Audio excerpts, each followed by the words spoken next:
네, 그럼 비트코인 외에도 또 오늘 급등하는 종목 사마 페인트에 대해서 저희가 점검을 해봐야겠죠. 어제 이어서 오늘도 이 현상입니다. 무슨 코멘트 때문에 어떤 뉴스 때문에 이렇게 상승하고 있는지 뉴스타 유창희 대표와 함께 알아보겠습니다. 어서 오세요. 안녕하십니까? 네, 안녕하세요. 이 사마페인트가 국산화라는 그 타이틀을 달고 상한가를 계속 보여주고 있어요. 에폭시 밀봉제 국산화의 성공인데 네. 좀 자세하게 짚어볼까요?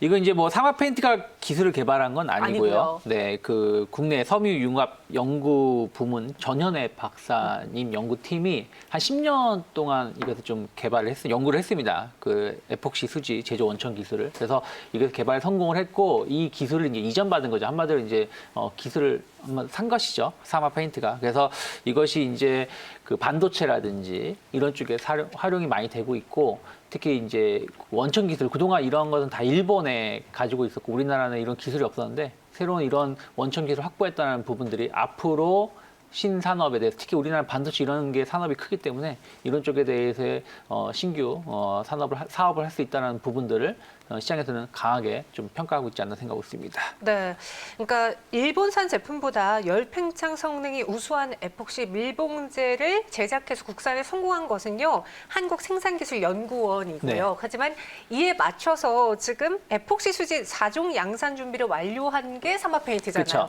그래서 지금 이 현상을 보여주고 있는데 사마페인트의 이익과 매출로서 그러면은 좀 드라마틱하게 변화가 생길까요? 일단 이 소재, 이 제품의 전체 시장 규모가 한 1조 5천억 정도 됩니다. 1조 5천억이요. 네, 그 중에서 이제 일본이 한 87% 정도 어우. 점유율을 차지하고 있는데 네네. 우리나라가 뭐 반도체만 하더라도 하이닉스, 삼성전자가 차지하는 게 70% 넘지 않습니까?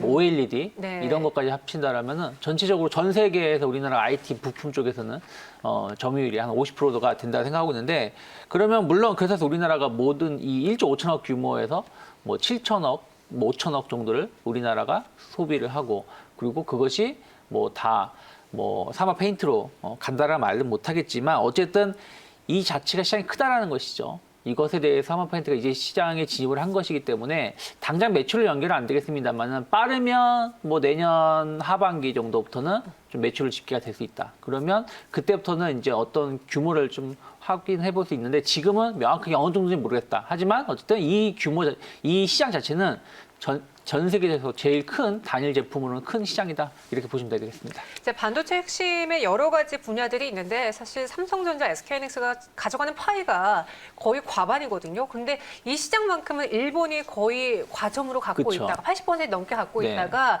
국산화도 성공을 그쵸. 했다라는 점에서 이 시장까지도 우리는 가져올 수 있다는 그 기대를 갖고 네. 있는 거예요.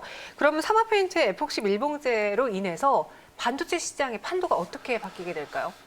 뭐 반도체 판도까지 연결 지어야 될지 너무 깊이 모르겠는데 봤나요? 너무 네. 좀 넓게 봤는데 네. 어찌됐든 우리나라가 여러 가지 작년부터 한 1년 넘게 국산화에 노력을 했고 그러한 것들이 에칭가스라든지 이런 부분들은 많이 국산화가 됐습니다. 그리고 이런 에폭시 이런 제품까지 간다라는 것은 앞으로 그러니까 이것이 우리가 뭐 일본은 그런 생각을 했겠죠. 뭐 일시적일 것이다. 뭐 앞으로는 일시적으로 하고 다시 자기들 의존할 거라고 했지만 그런 게 아니었다는 게 확인된 것이고 꼭 뭐 사마 페인트 때문은 아니겠습니다만 이런 부품 국산화율은 계속 진행될 것이고 거기에 따라서 국내 이런 사마 페인트 같은 기업들은 계속 나올 가능성이 높다 생각하고 있습니다. 네, 이 에폭시 밀봉제가요. 에폭시 수지를 기반으로 만든 복합 소재로 반도체 칩을 밀봉해서 열이나 습기, 충격으로부터 보호하는 역할을 합니다. 따라서 반도체 패키징 그 단계를 좀 줄일 수 있고 네. 그쪽에서의 미치는 영향을 좀 줄일 수 있다라는 게 국산화에 성공했다라는 게 하나의 포인트로 되고 있는 건데 근데 궁금한 게 사마 페인트는 그래서 오른다 쳐요. 네. 다른 페인트주들도 왜 오르는지 이들도 이를 개발할 수 있다고 보는 건가요? 이게 맞는? 그건 아니죠. 그럼 그냥 같이? 네, 같이. 그러니까 무슨 얘기냐면 네. 사마 페인트가 상승을 하니까 일단 제가 봤을 때는 아직까지는 그냥 페인트주들이 같이 동조화돼서 움직이는 거고 말씀하신 것처럼 뭐 사마 페인트도 하는데 우리는 못 하겠어? 하는 테마도 나오겠지만 이것은 기술을 이전 받았기 때문에 할 수가 있는 것이지 기술을 이전 받지 못한다면 못합니다. 근데 페인트주들이 또 올라오는 이슈 중에 하나는 뭐 억지로 만든다라면 억지로? 네. 제가 생각하기에는 어쨌든 지금 워낙 강세 효과가 발생을 하고 있죠. 그런 부분들이 또 원자재 감소 그 수익성을 좀 증가시킬 수 있는 원가 절감 효과를 좀 기대해 볼 수가 있고, 또 하나는 페인트는 어떻게 보면 안 쓰인 데가 없어요. 맞아요. 우리가 그냥 건물 지을 때만 페인트 칠 한번 하겠지라고 생각했지만 그렇게 쓰이는 페인트도 있지만 도로용이라든지 뭐 산업재용이라든지 안 쓰인 데가 없습니다. 그런데 앞으로 코로나가 내년으로 갈수록 내후년으로 갈수록 진정된다는 것이죠. 그러면 산업 생산은 다시 재개가 될 것이고, 또 각국이 경기를 부양시키기 위해서 뭐 어저께도 미국에서 경기 부양 이런 합의 기대감도 있었던 것처럼 각 국이 지금 경기를 부양하려고 인프라 투자를 하려고 합니다. 그러면 페인트가 같이 따라갈 수밖에 없어요. 네. 그런 부분들이 또 앞으로 실적이 좋아질 수 있다는 기대감들이 맞물리면서 페인트주들이 꼭 오늘만 오른 건 아닙니다. 최근에 좀 우상향하고 있는 흐름이 이어지고 있는데 그런 것들이 같이 맞물리지 않는 생각이 있습니다. 네. 페인트주의 상승 요인도 있지만 사실 이 이슈의 가장 주인공도 오롯이 가져갈 수 있는 거는 사막 페인트밖에 현재까지는 없어 보입니다. 그래서 오늘도 이 현상을 기록을 했고, 오늘 따라 사신 분들이라면 뭐 17% 잠깐 기회 줬을 때 네. 매수하신 분이라면은 지금 벌써 10%가량의 수익이 나셨을 것 같거든요. 이 사막 페인트를 좀 집중적으로 파봤을 때 이 아이들이 갖고 있는 또 다른 기술력 혹은 모멘텀 무엇이 있을까요? 사막 페인트가 올해 상당히 좀 뭐라 그럴까요?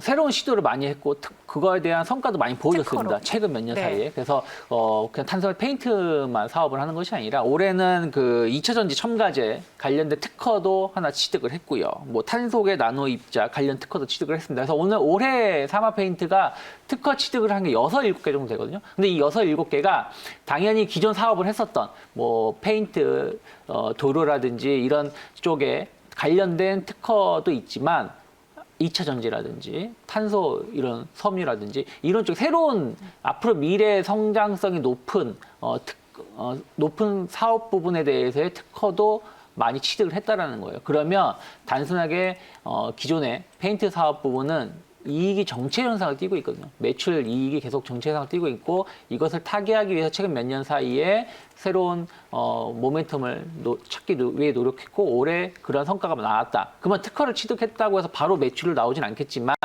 어찌되었든 1, 2년 안에 시제품이 나올 가능성이 높다는 것이죠. 오히려 시제품이 나온 것도 있고 그런 것들이 매출을 연결이 된다면 사막 페인트의 성장 가능성은 상당히 높게 점쳐질 수 있지 않을까 생각하고 있습니다. 네, 그럼 마지막으로 사막 페인트 가격 전략 세워볼게요. 갖고 계신 분들이라면 참 축하드리면서 네. 이 수익을 온전히 챙길 수 있는 방법, 전략 어떻게 세워볼까요?